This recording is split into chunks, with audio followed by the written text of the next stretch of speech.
हत्ता शिवारात पकडलेला गांजा 1,40,40,27,700 रुपयांची मोठी कारवाई। बुलढाणा जिल्ह्यातील लोणार पोलीस स्टेशन अंतर्गत हत्ता शिवारात तुरीच्या शेतात गुप्त माहितीच्या आधारे स्थानिक गुन्हे शाखा पथकाने छापा टाकला होता। तुरीच्या शेतात गांजाची झाडे लावल्याचं समोर आल्यानंतर एकच खळबळ उडाली होती।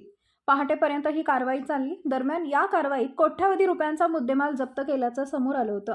लोणार तालुक्यातील हत्ता या गावातील आरोपी अनिल धुमा चव्हाण वय वर्ष 45 यांच्या शेतात काल दिनांक 12 डिसेंबर रोजी स्थानिक गुन्हे शाखेच्या पथकाने छापा टाकला होता।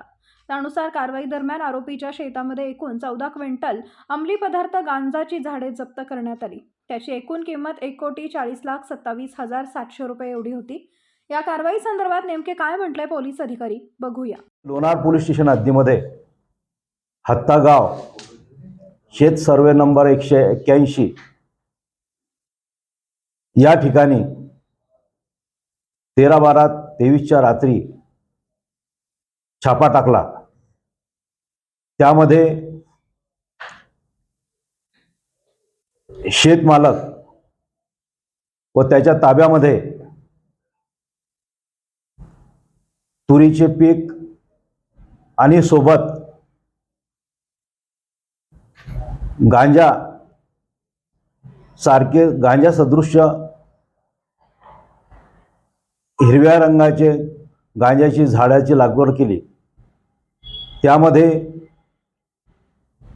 जवळपास 2.5 ते 3 एकर शेतामध्ये तूरचं पीक, त्याच्या बाजूला गांजाची झाड, तूरचं पीक परत त्याच्या बाजूला गांजाचे झाड, अशा पद्धतीने चोरून त्या ठिकाणी त्यांनी शेती केली। त्यामध्ये त्यांचा उद्देश होता की या अंमली पदार्थाचा साठवणूक करणे आणि त्या माध्यमातून चोरटी वाहतूक करून ती बाजारात अवैधरित्या विकणे आणि त्यावर आपला उदरनिर्वाह करणे असा त्याचा हेतू दिसून येत होता। त्या ठिकाणी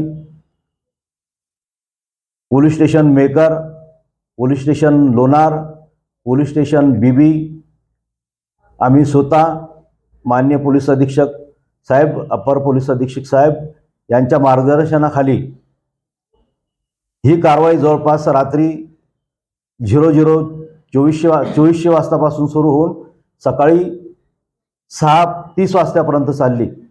यामध्ये ह्या अनिल चव्हाण याच्या शेतामधून जवळपास 14 क्विंटल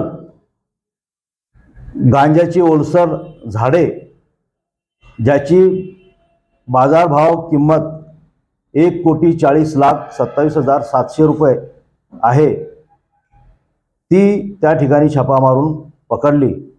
या कारवाईमध्ये या सर्व टीमने अत्यंत रात्री अंधारात चांगली कारवाई पार पाडून सोबतच महसूल अधिकारी कर्मचारी यांना सोबत घेऊन स्थानिक सरकारी पंच घेऊन ही कारवाई केलेली आहे।